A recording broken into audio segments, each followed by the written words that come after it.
안녕하세요. 얼마 전 결혼이라는 무덤에서 기어나온 40대 초반의 여자예요. 혹시 여러분들은 결혼할 때 꺼리는 남자 타입 같은 거 있으신가요? 한 사람만 고른다면 저는 폭력적인 남성이었어요. 저는 순하게 생긴 외모와는 다르게 기가 좀 센 편이거든요.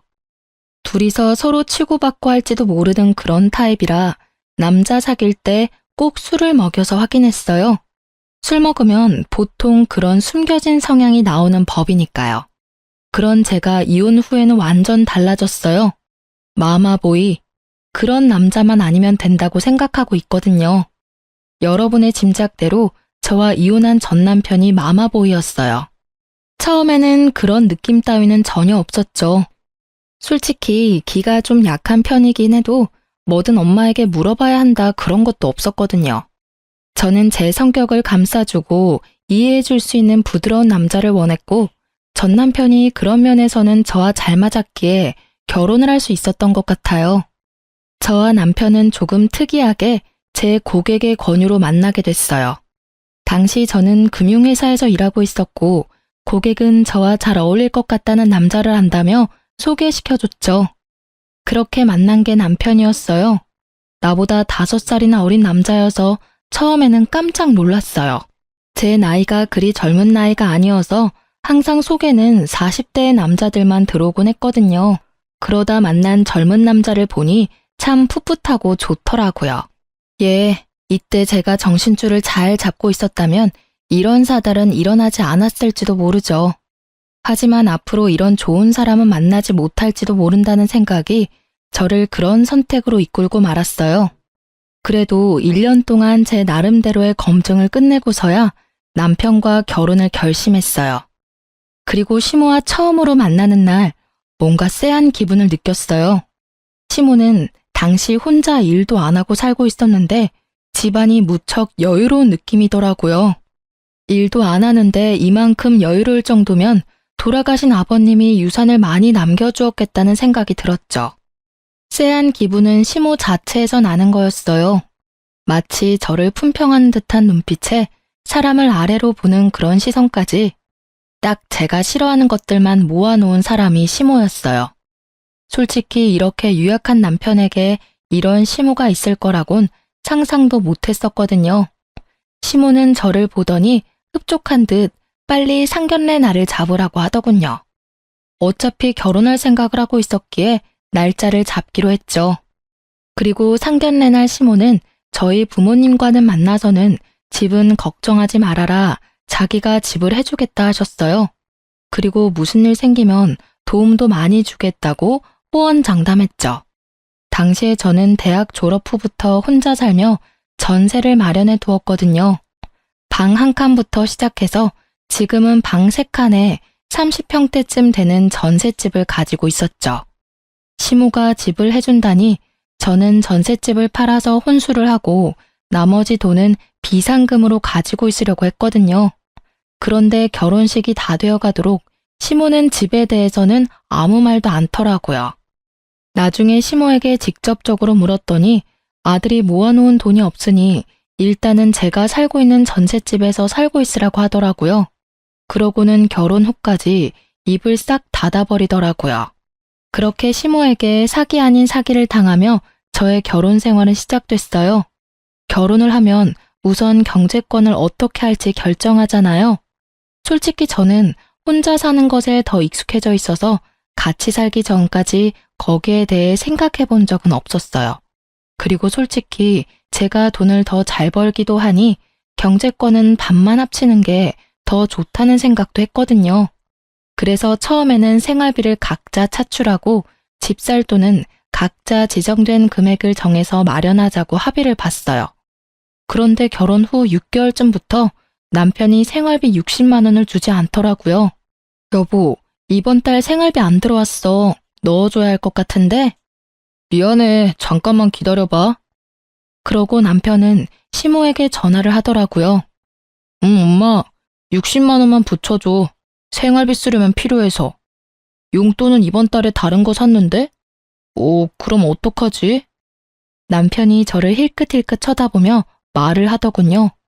시모에게 하는 말 내용에서 저는 걸리는 느낌이 있었어요. 남편 입에서 용돈이라는 말이 나온 거죠. 그런데 남편이 전화 도중에 저한테 전화기를 넘기며 말하더라고요. 전화 좀 받아봐. 어머니가 할 이야기 있으시다는데. 네, 어머님, 전화 바꿨어요. 그래, 며느라가.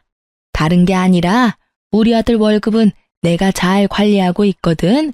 그러니까 며느리 월급도 내가 관리해 줄게. 요즘 애들 돈 알기를 함부로 알잖니. 그래서 내가 관리해 주려고 하는데 월급 주면 내가 너희들한테 용돈으로 돌려주마. 남는 건 알아서 잘 불려줄 테니까 그렇게 알고. 네? 아니요. 어머님, 죄송한데 월급은 못 드려요. 그리고 남편 월급도 앞으로는 제가 관리할게요. 저희 전셋집이라 집 사려면 돈도 많이 모아야 하는데 혹시 남편 월급으로 돈 좀 모아두셨어요? 모아두셨으면 남편에게 주세요. 그거 미천으로 좀 더 모아서 집 사면 될 것 같아요. 모아둔 게 어딨니? 내가 먹여주고 재워주고 키워줬으니 그만큼 걷어가는 건 당연한 거고. 게다가 나는 일도 안 하고 혼자 사는데 당연히 걔가 나 먹여 살려야 하는 거 아니니? 어머니, 당연한 말씀이세요. 대신 제가 용돈을 넉넉히 챙겨드릴게요. 그거면 충분히 매달 생활하는데 불편함은 없으실 거예요. 나더러 용돈을 타서 쓰라고? 난 그렇게 못해. 어떻게 나더러 용돈이나 타서 쓰라고 하니? 굴러들어온 돌이 박힌 돌 뺀다더니 얌전하게 생겨가지고 너 생각하는 게 야가 빠졌구나. 벌써부터 며느리가 시어머니 곳간 열쇠 뺏으려고 하면 안 되지. 어머님, 곳간 열쇠를 뺏으려고 한다뇨. 전혀 그런 생각 없어요. 다만 어머니께서 남편 월급으로 관리하셨는데도 남편은 여전히 빈털털이잖아요. 제가 이제는 와이프고 저희 둘이 부부니까 제가 하겠다는 거예요. 어머님이 생각하시는 그런 거 아니에요. 아니긴 어디서 요망한 게 집안에 들어와서. 시모는 그렇게 이야기하더니 전화기를 뚝 끊어버리더라고요. 저는 남편에게 말했어요. 당신 잘 생각해. 어머님이 월급 관리하시는 동안 목돈이 하나도 없다는 건 이해 안 되는 일이야. 이런 식이면 당신이랑 나 절대로 우리 명의의 집은 못 가져. 그러니까 당장 다음 달 월급부터는 절대로 어머님한테 드리지 마. 내가 알아서 목돈 만들어 줄게. 어떻게 그런 식으로 말을 해? 엄마한테. 그럼 이렇게 생각해. 당신이 어머님한테 용돈으로 두둑히 드린다고 당신 월급에서 100만 원 어머님한테 드리고 지금처럼 60만 원은 자기가 용돈으로 쓰고 나머지는 다 적금 넣자. 그래야 우리 집 살 수 있어. 응? 대신 생활비는 내 월급으로 할게. 어때? 제 말에 남편이 흔들리더라고요.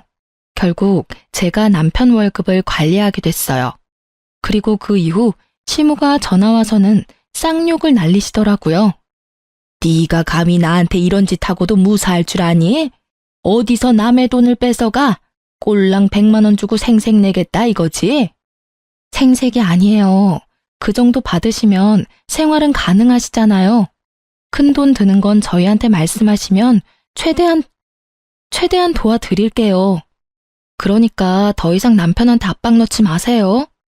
시모는 분하다며 말을 잇지 못하다가 전화를 끊어버리더라고요. 저랑 할 이야기 없다 이거죠. 대신에 남편에게 계속 전화해서 하소연을 하더라고요. 어떻게 네가 이럴 수 있냐? 엄마를 뭐라고 생각하는 거냐? 그런 여우 같은 며느리한테 속아 넘어가지 마라 등등. 제가 들은 것만도 엄청났죠. 그런데 그런 건 이해했어요.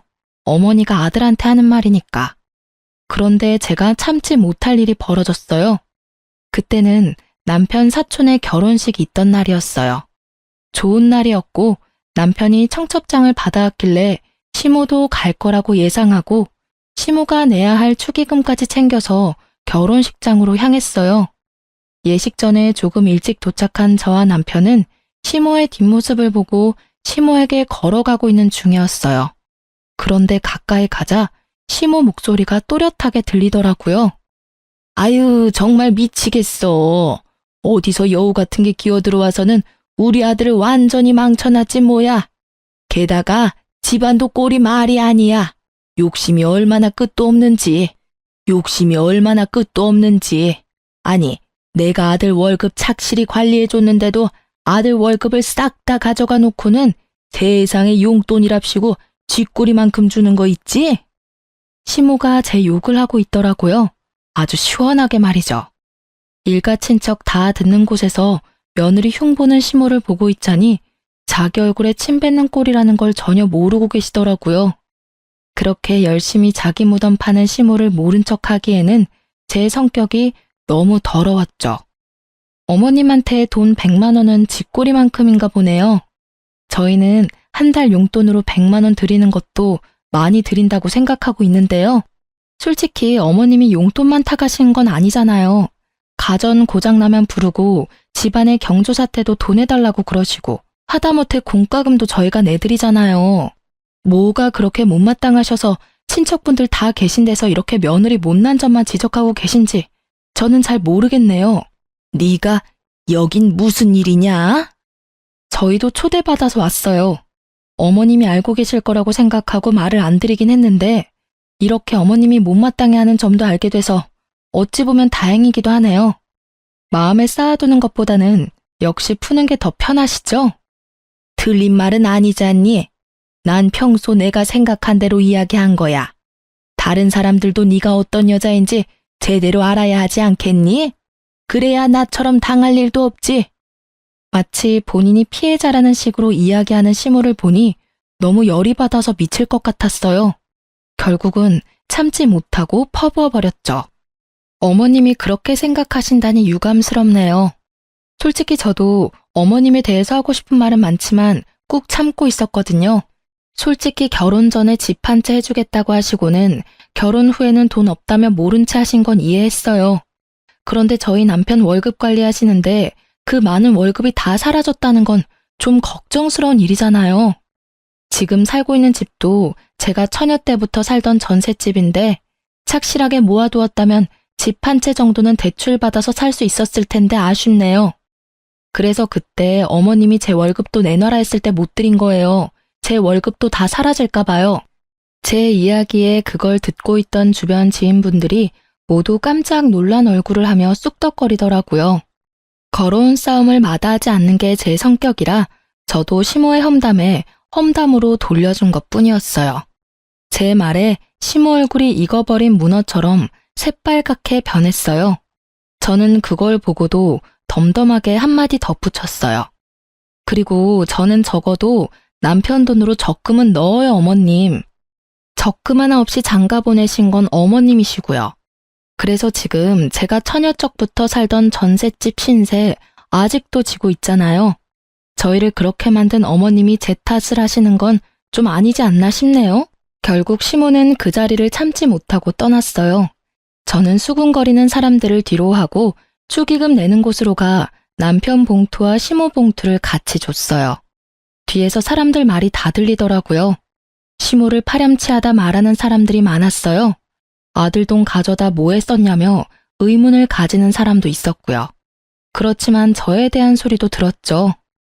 며느리 순해 보인다고 다루기 쉬울 것 같다더니 결국은 임자를 만났네. 시어머니에게 말 한마디를 안 지는 며느리를 들이다니 저 집도 조용하지는 않겠어. 그 이야기를 듣는데 그런 생각이 들더라고요. 설마 시모가 남편뿐만이 아니라 저한테도 빨대 꽂으려고 결혼시켰나 싶은 생각이요. 제 딴에는 심각하게 생각하는데 남편이 제 뒤를 쫓아와서는 귀찮게 종알거리더라고요. 엄마랑 싸우지 마. 솔직히 월급도 자기가 집 이야기 안 했으면 자기한테 줄 생각 없었어. 정말로 남편은 남의 편이더라고요. 마누라가 친척들 사이에서 욕 얻어먹는데도 자기 엄마 두둔하는 남편을 보며 고개를 저었어요. 이날을 기점으로 저와 시모의 사이는 건널 수 없는 강을 건넌 것과 마찬가지였어요. 당신은 부부가 뭔지 몰라? 함께 살기만 하면 부부인 줄 알아? 우리는 공동의 재산을 만들어서 미래를 준비해야만 하는 사람들이라고. 어머님한테 용돈을 드리는 건 괜찮지만 월급을 다 뺏기면 우리 미래는 어떻게 돼? 평생 집도 없이 전셋집 돌아다니며 살 거야? 애 낳아서 기르는데 드는 돈만 해도 얼만데. 설마 당신 나한테 빨대 꽂을 생각으로 결혼한 건 아니지? 그런 거 아니야. 나도 자기가 하는 말들이 맞다고 생각하니까 어머니한테 월급 안 드리고 당신한테 꼬박꼬박 주잖아. 남편은 제 말에 금방 꼬리를 내리더라고요. 그렇게 저는 시모에게 이겼지만 기분은 찜찜했어요. 시모가 그냥 넘어가지는 않을 거라는 생각 때문에요. 그리고 언제나 불길한 예감은 틀린 적이 없어요. 그날 이후 1년도 지나지 않아 문제가 생기고야 말았거든요. 시모는 남편 월급 대신에 남편을 자주 부르게 됐어요. 저녁마다 주말마다 불러내기 일쑤였죠. 처음에는 시모가 외롭다고 생각했어요. 그리고 그 뒤에는 시모가 나를 괴롭히려고 그런다고 생각했죠. 남편이 거의 집에 들어오지 못했거든요. 정말 이혼하기 직전 1년은 거의 별거를 하는 느낌이 들 정도였어요. 시모 집에서 자고 오는 날이 더 많았으니까요. 마치 남편을 시모에게 뺏긴 기분이었어요. 처음에는 저도 참으려고 했는데 1년 동안 이런 일이 이어지자 참을 수 없겠더라고요. 결국은 남편 차에 있는 블랙박스를 확인하게 됐죠. 시모가 불러서 시모에게 가는 건 맞지만 가서 뭘 하나 싶은 생각이 들었거든요. 그래서 블랙박스를 확인한 건데 저는 생각지도 못한 대화 내용을 듣고야 말았어요. 남편과 내연녀의 대화였거든요. 자기야, 오늘은 언제까지 가야 해? 오늘도 우리 집에서 자고 가면 안 돼? 안 돼. 오늘은 집에 들어가야 해. 너무 안 들어가면 의심하거든. 의심할 리 있겠어? 여태껏 이렇게 몰래 잘 만나고 있었는데. 벌써 1년이잖아. 근데 자기 이혼은 언제 하는데? 나도 빨리 결혼하고 싶어. 그건 엄마가 알아서 이야기해 줄 거야. 맨날 엄마. 너무 효자면 인기 없는 거 알지? 이 대화를 듣고 있는 내내 부하가 치밀어서 진짜 눈앞이 캄캄하더군요. 처음에는 남편에게 화가 났어요. 어떻게 나한테 이런 모멸감을 줄 수 있는지, 다른 여자를 만나면서 나를 속여올 수 있었는지, 그런 생각들이 떠올라 미쳐버리겠더라고요. 근데 가만히 둘의 대화를 들어보다가 결혼하고 싶다는 여자 이야기에 남편이 엄마가 알아서 해줄 거라는 말이 거슬리더라고요. 혹시 시모가 이 모든 걸 알고 있는 건 아닐까 하는 생각이 머리를 스쳤죠.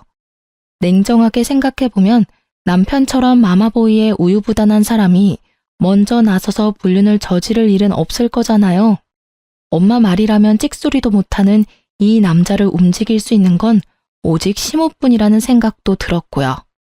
저는 남편이 오랜만에 집으로 돌아온 날 남편을 불러 세웠어요. 당신 나한테 할 말 없어? 무슨 할 말? 없어. 나 피곤해. 먼저 씻고 잘게. 피곤하겠지. 1년을 다른 여자랑 두 집 살림하면서 얼마나 피곤하겠어. 안 그래? 제 말에 뒤돌아서 욕실로 가려던 남편이 뚝 멈춰서더군요. 여태껏 재미 좋았나 봐. 그치? 시댁 간다고 해놓고 열심히 다른 여자 만나니까 어땠어? 막 짜릿하고 기분 좋고 그래? 그걸 당신이 어떻게 알았어? 이제 이야기할 마음이 들었나 보네. 내가 어디서 어떻게 알았든 지금 중요한 건 그게 아니지. 네가 불륜을 저질렀다는 게 중요한 거잖아. 너 진짜 날 뭐라고 생각하는 거야? 1년 동안 별거 하듯 지낸 것도 다 그 여자 때문이지? 그 여자 누구야? 어떻게 만난 사이인데? 뭐라고 말이라도 좀 해. 답답해서 돌아버리겠으니까. 난 할 말 없어. 그냥 당신이 보고 들은 그대로야. 나 다른 사람 만나는 것도 맞고 당신 배신한 것도 맞아. 그게 그렇게 당당하게 할 말이야? 적어도 미안하다는 말부터 해야 하는 거 아니야? 왜 아무 생각이 없어? 미안하다는 생각도 안 들어? 그런 거면 너 진짜 인간 쓰레기야. 나한테 소리 지르지 마. 나도 엄마가 시켜서 한 거라고. 그러게 처음부터 엄마 하라는 대로 했으면 이런 일 없었을 거 아니야. 이렇게 된 건 당신 탓도 크다고. 알아? 어디서 큰 소리를 쳐. 그래서 엄마가 시키는 대로 한 너는 잘못 없다 이거야? 웃기지 마. 너희 엄마가 불륜을 저지르라고 말했더라도 네가 양심이 있는 새끼면 안 된다고 말했어야지. 좋다고 다른 여자랑 붙어먹고는 뭐? 엄마가 시켜서 한 일이라고? 네가 애야? 너 중학교 다니는 꼬맹이니? 그래서 엄마가 시켜서 마누라 배신하고 나니까 기분이 좋아? 엄마가 하라는 대로 하는 게 편하잖아. 당신이랑 결혼한 것도 엄마가 원해서 한 거야. 엄마 아니었으면 너랑 결혼도 못했어. 그건 알고 이렇게 화내는 거야? 이 대목에서 저는 제대로 한 대 맞은 기분이었어요. 이 남자는 저를 사랑하지도 않는데 시모의 말 하나로 결혼을 한 거였어요. 처음부터 시모의 타겟이었다는 것이 너무 참을 수 없을 만큼 분하고 끔찍했어요. 야, 이 미친 새끼야. 그걸 말이라고 지금. 그래서 이 결혼 다 무효다 이거야? 와, 진짜 사람 열받게 만드는데 재주 있네? 만약에 네가 정말로 엄마가 시켜서 나랑 결혼한 거면 너 조만간 네 인생 망치게 될 거야. 어머님이 네 인생 대신 잘 살아줄 것 같니? 절대로 아니거든?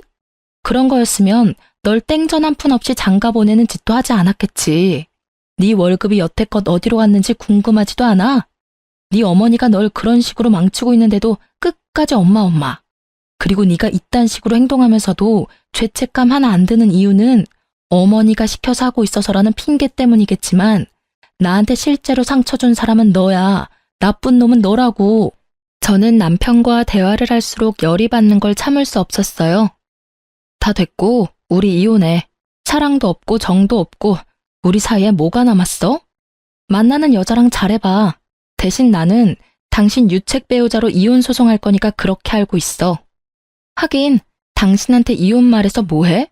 어차피 이혼도 너희 엄마랑 이야기해야 되는 거잖아. 그렇지? 그리고 지금 당장 내 집에서 나가. 이 집에 한 줌의 기여조차 없는 당신은 여기 있을 자격도 없거든?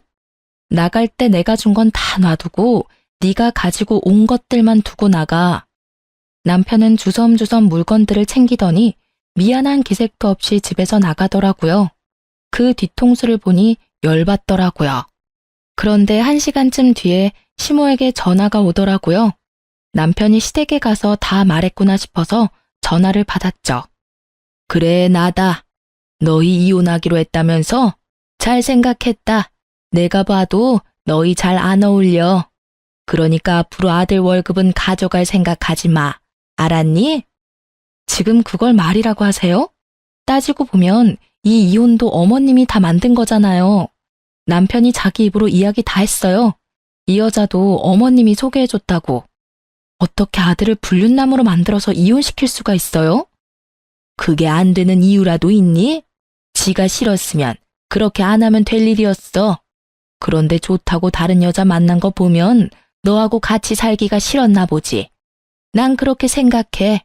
내가 뭐라 말하든 걔가 싫으면 안 하면 그만이야. 그런데 걔가 그런 행동하는 건 다 걔가 그럴 만한 사정이 있어서 그런 거라는 생각은 안 드니? 나는 아들한테 조언한 것밖에 없어. 세상에 여자가 어디 너뿐이니? 더 좋은 여자도 얼마나 많은데. 그러게 처음부터 내 말을 잘 들었으면 이런 일도 없었을 거잖니? 네 인생에 오점을 남긴 건 다 네 탓이야. 그 이야기를 듣고 있노라니 남편 상간녀의 목소리가 떠오르더라고요. 그 여자는 알까요? 시모가 노리고 있다는 것을? 살다 상간녀가 측은하기는 처음이었어요. 그렇지만 그 여자도 다 알고 이 계획에 편승했잖아요. 그런 점에서는 그 여자도 자기가 직접 당해보면 알겠죠. 저는 시모에게 말했어요. 아들이 귀한 건지 아들이 가져다주는 월급이 귀한 건지는 모르겠지만 어차피 이혼하기로 했으니까 이혼 서류 작성해요. 그리고 저는 절대로 합의 못 봐요. 무조건 소송 가서 부당하게 제가 당한 건 다 돌려받을 거예요. 그렇게 알고 계세요. 저는 그렇게 이야기하고 전화를 끊어버렸어요. 목소리를 듣고 있으니 맨정신을 유지하기가 너무 힘들었거든요. 결국 그날은 누구에게도 이야기하지 못한 채 끙끙대며 술이나 진탕 마셔댔어요. 제 인생에 이런 일이 벌어질 거라는 건 상상조차 못했거든요. 그렇게 숙취에 시달리면서도 제가 제일 처음으로 한 건 이혼 전문 변호사를 찾는 일이었어요. 그리 어려운 일은 아니었어요. 주변에 이혼한 친구가 있는데 그 친구에게 소개받았어요. 그렇게 변호사 만나고 돌아오는 길에 시모가 전화가 왔더라고요. 너 이혼하려면 재산 분할해야 하는 거 알지? 어차피 우리 아들 월급 네가 다 가져갔으니까 그 절반은 돌려줄 거라고 생각해도 되겠지? 그리고 너희가 살던 그 집도 말이다. 그거 어차피 유지하는데 우리 아들 돈도 들어갔을 거잖아. 그 집 전세금도 반은 줘야 하지 않겠어? 그 집은 제가 결혼하기 전부터 살고 있었던 전셋집이에요. 그 집 들고 올 때 남편은 돈 한 푼 없이 결혼했죠. 어머님은 도와준다고 말만 하고 아무런 도움도 주지 않았으니까요. 결혼할 때부터 애초에 아무것도 가지고 오지 않은 남편에게 제가 무슨 재산을 나눠야 할지 모르겠네요. 너희 부부였어. 5년을 같이 살았으면 그 집에 돈 한 푼 안 내도 유지비에 들어간 돈이 있을 거라고. 그에 대한 재산 분할을 원하는 거야. 원하시는 거 다 변호사랑 상의 한번 해보세요. 가져가실 수 있는 게 있나. 그리고 어머님이 뭔가 착각하시나 본데 이 이혼은 제가 원해서 한 이혼이 아니에요. 이혼하자는 말이 제 입에서 먼저 나왔을 뿐이지. 이혼 원인 제공은 어머님과 남편한테 있거든요. 그리고 남편은 유책 배우자고 어머님은 남편에게 여자를 소개해준 사람이죠. 그래서 어머님 상대로도 위자료 소송할 거고 그 여자 상대로도 위자료 소송할 거예요. 돈이 생기더라도 다 다시 저한테 돌아올 수밖에 없을 거예요. 이혼을 하게 된 원인이 왜 우리 아들이고 나야? 네가 문제지. 네가 나한테 한 짓들을 알고도 법원이 네 손을 들어주겠어?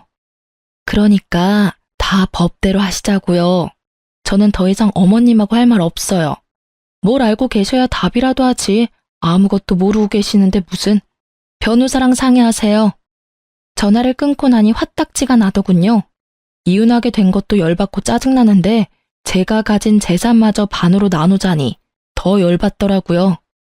솔직히 남편 월급 중에 절반은 시모가 가져간 거나 다름없거든요.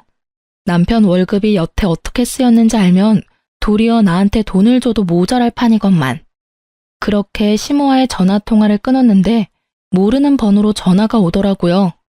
무시하려다가 혹시나 해서 전화를 받았는데 남편 상간녀가 전화가 왔더라고요. 만나서 할 이야기 있다고 해서 저도 그 여자한테 충고나 해줄까 싶어 나갔어요. 저는 그 여자 얼굴도 몰랐는데 그 여자는 제 얼굴을 알고 있더군요. 그런데 그 여자를 보는 순간 아 하는 소리가 절로 나왔어요. 얼굴이 무척 순하게 생겼더군요. 남 싫어하는 소리는 못할 것처럼 순둥순둥하게 생긴 얼굴이 시모가 딱 좋아할 것처럼 보였죠. 이 여자가 새로운 시모의 호구구나 싶었거든요. 그런데 저를 여기까지 불러낼 정도면 시모가 원하는 그런 순한 여자는 아니다 싶었어요. 무슨 일 때문에 보자고 하셨나요? 그 사람 이제 좀 놔주세요. 솔직히 1년도 더 넘게 부부다운 생활 못 하셨잖아요. 그 사람 이제 제 사람이에요. 그쪽 분도 이제 알 때는 된 것 같은데 왜 놔주지를 못하고 계속 그 남자한테 집착해요? 이건 또 무슨 뜬금포인지 저는 고개를 갸웃했어요. 저는 남편을 잡은 적이 없었고 먼저 이혼하자고 했었는데 죄송한데 뭔가 잘못 알고 있으시네요. 저는 그 사람한테 집착한 적 없어요. 이미 이혼 서류도 제가 써서 그 사람한테 먼저 줬고요. 제가 그 사람한테 집착한다고 누가 그러던가요? 혹시 그 사람 어머니가 그런 말 하던가요? 제가 집착하고 있다고? 그래서 그 어머니 몰래 여기 나 부른 거고. 여자는 대답도 못하고 빤히 쳐다만 보더라고요. 자기가 섣부르게 행동했다는 생각이 있었겠죠. 저는 그 여자 몰래 핸드폰을 켜서 녹음 먼저 했어요. 아가씨, 솔직하게 말해봐요. 제 남편 만난 거 그 사람 어머니 때문이죠? 중간에서 누가 소개를 해주고 싶다고 하던가요? 좋은 사람 있다고? 상간녀는 여전히 입을 다물고 있더군요. 입을 열면 불리하다는 생각을 했나 봐요. 내가 이런 말하면 어떻게 비칠 줄 알긴 하는데 말하지 않고 넘어갈 수는 없을 것 같아요. 제 남편 어머니 보통 사람 아니에요. 사람을 돈으로 보는 경향이 있거든요. 저희 헤어진 것도 남편이 당신이랑 바람나서 헤어진 게 아니라 시어머니가 남편에게 당신을 소개해줘서 저랑 남편이랑 헤어지게 만든 거예요. 그게 뭐가 문제죠? 어머님은 저한테 며느리가 너무 못됐다고 하셨거든요. 아들을 구속하고 집착하고 월급까지 가져가는 도둑이라고요. 그런 여자라면 당연히 엄마라면 떼어놓고 싶겠죠. 저는 속으로 웃음이 나더군요. 시모는 또 꽝을 뽑으셨더라고요. 이 정도로 당당한 여자가 시모가 하는 대로 놔둘 리 없죠. 그래요? 그럼 결혼 전에 약속받으신 건 뭐가 있어요? 집을 해준다던가요? 돈을 해준다던가요? 그걸 왜 당신한테 말해야 하죠? 저한테는 집도 주고 돈도 주신다고 하셨는데 결혼식 이후에 입 싹 닫으셨거든요. 그리고 그 월급 이야기도 안 할 수 없네요. 결혼 전에 남편 월급을 시어머니가 관리했어요. 그런데 결혼할 때 돈 한 푼 없이 저한테 왔어요.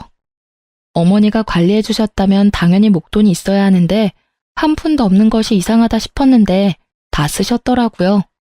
남편한테는 달랑 60만 원 용돈 주면서 그러더니 저한테 제 월급도 관리해 주겠다고 하시더라고요. 이제 무슨 말인지 아시겠어요? 전 그런 거 안 믿어요.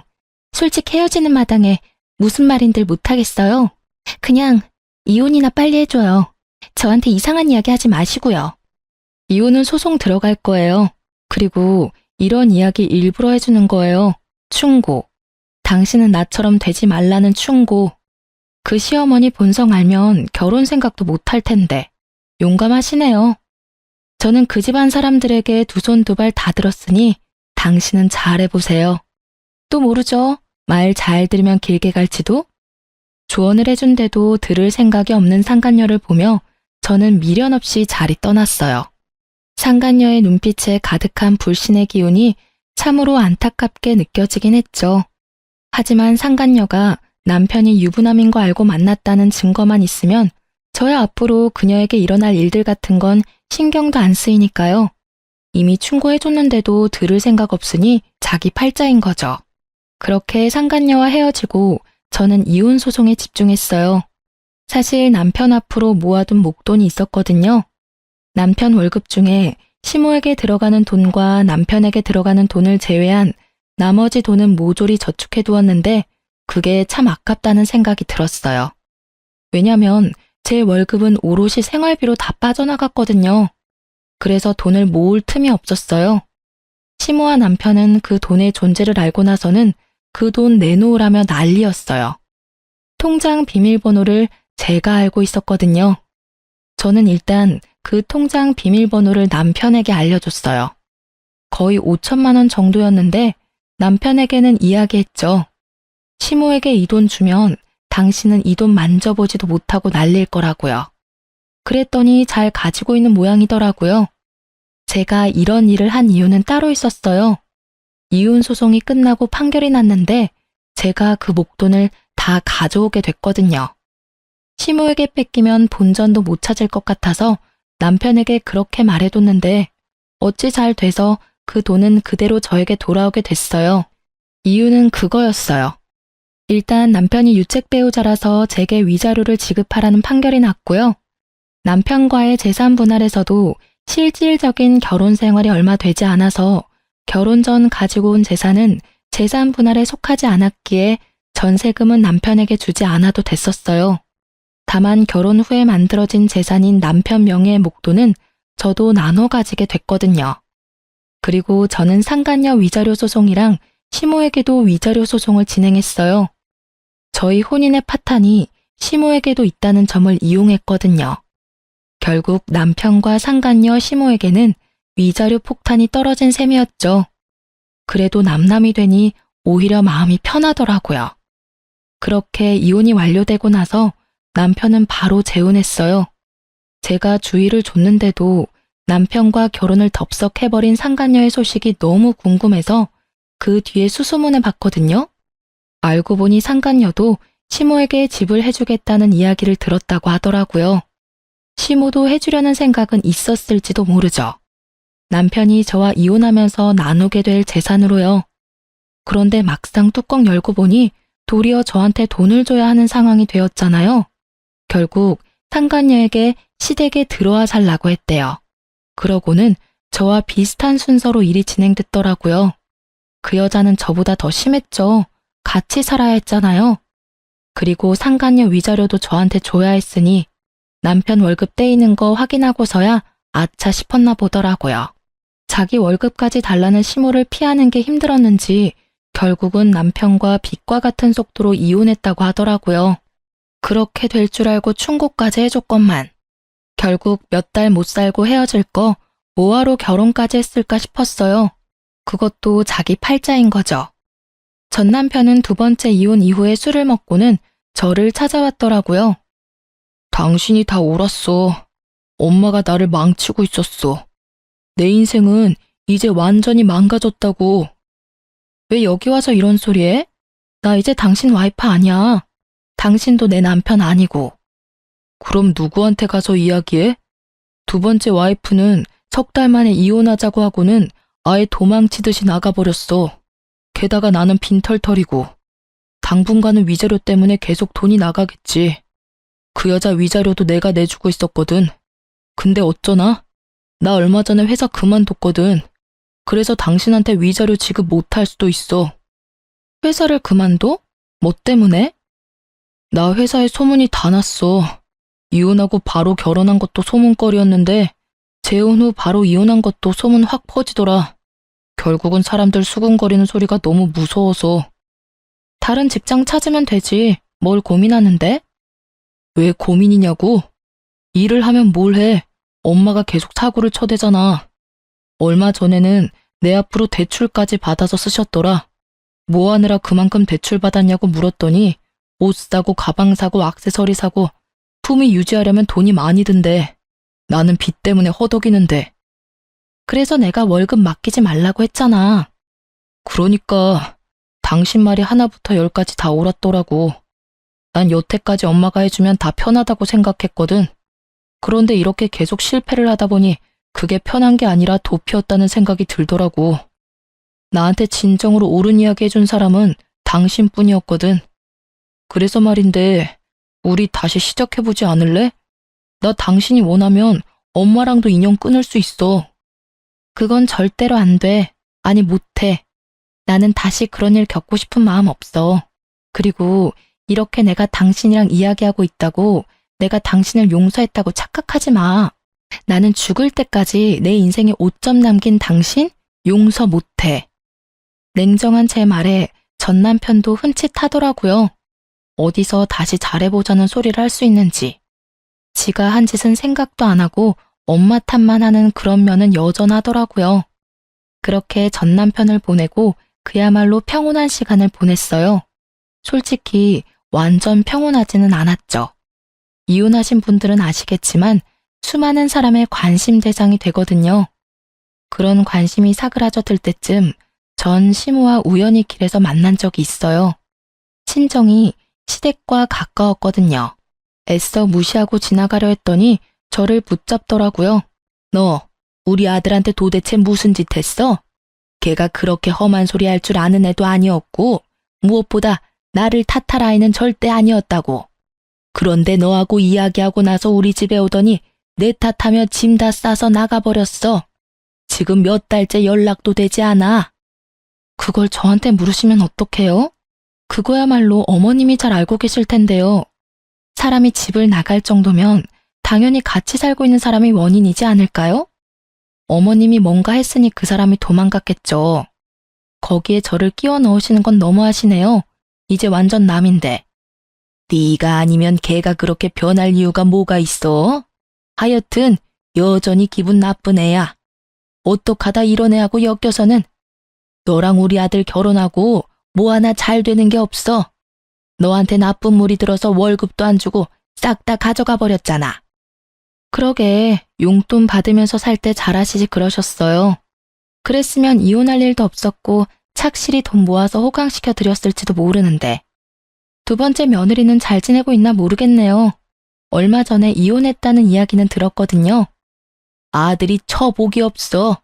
내가 봤을 때는 이 정도로 없으면 혼자 사는 게 맞아. 어떻게 여자 둘 다 못 참고 이혼을 해? 우리 아들이 못 빠지는 데라도 있니? 솔직히 그 정도면 어딜 가도 빠짐은 없지. 그렇죠. 솔직히 전 남편만 본다면 빠질 만한 데는 없죠. 그렇지만 결혼은 가족끼리의 결합이잖아요. 집안에 모시기 힘든 가족이 있으면 누구라도 힘들지 않을까요? 제가 봤을 때 제 전 남편은 처복이 없는 게 아니라 다른 복이 없는 것으로 보여요. 그냥 혼자 사는 게 확실히 낫겠죠. 저는 웃으며 전 시모의 말에 비꼬아줬어요. 처복이 없다니 제가 봤을 때는 부모 복이 없는 거죠. 본인도 마마보이가 되어서 여태껏 편하게 살긴 했겠지만 어쨌든 전 시모는 돈이 떨어져서 그런지 전 남편을 애타게 찾더라고요. 그럴수록 아들이 더 꼭꼭 숨어버린다는 걸 왜 모를까 싶었어요. 그리고 전 남편은 자기 엄마가 시키는 대로 하다가 결국은 와이프를 둘이나 잃고 빚만 남았죠. 저는 분노와 자책, 체념의 쓰리콤보를 겪고 서서히 마음의 평화를 찾고 있어요. 이따금 그때의 기억이 떠오르며 열받을 때도 있지만 그래도 그때와 비교하면 마음고생은 전혀 없으니까요. 사람 순진한 얼굴만 보고 호구되어 줄 여자나 찾던 시모가 자기 아들하고 싸우고 결국은 혼자 살게 된 걸 보니 자기가 한 행동 그대로 돌려받았다 싶더라고요. 그리고 전 남편도 결국 재혼한 여자와도 이혼하고 퇴사까지 하게 되었으니 이제는 자기 행동에 스스로 책임을 지게 된 거죠. 여태껏 시모 뒤에 숨어서 자기 합리화 열심히 했잖아요. 그걸 보며 저는 제 안에 있던 남자에 대한 기분이 극적으로 달라져 버렸어요. 절대로 마마보이는 안 된다는 걸요. 그건 효자가 아니라 비겁한 겁쟁이일 뿐이에요. 나이 40에 애도 없이 혼자 되어서 주변 사람들에게 위로도 많이 받았지만 쓴소리도 많이 받았어요.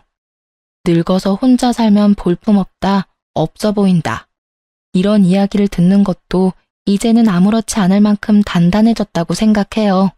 솔직히 제가 만약 그때 참고 살았더라면 저는 분명히 우울했을 거라고 생각해요. 빨리 빠져나온 걸 다행이라고 생각하고 있거든요. 부모 욕심으로 자식 인생을 마음대로 쥐락펴락하는 시모를 보니 없었던 남자를 기피하게 돼서 재혼은 생각도 못하고 있어요. 글 쓰는 내내 그날의 기억을 떠올리며 다시금 저를 돌아볼 수 있게 되었어요. 가끔 정말 힘든 일이 있을 때는 제 이혼 때를 생각해요. 이때만큼 힘든 일도 없었고 이때만큼 시달릴 일도 없었죠. 결혼은 무덤이라는 말을 스스로 실감하게 될 줄 몰랐는데 그래도 기어나와 보고서야 자유로운 몸이 좋다는 걸 깨달았어요. 앞으로도 제 인생에 알콩달콩한 부부 같은 건 없을지도 몰라요. 그렇지만 다음번에 기회가 혹시라도 온다면 제발 평범한 사람이기만을 바랄 뿐이에요. 지금까지 제 사연 들어주셔서 감사합니다.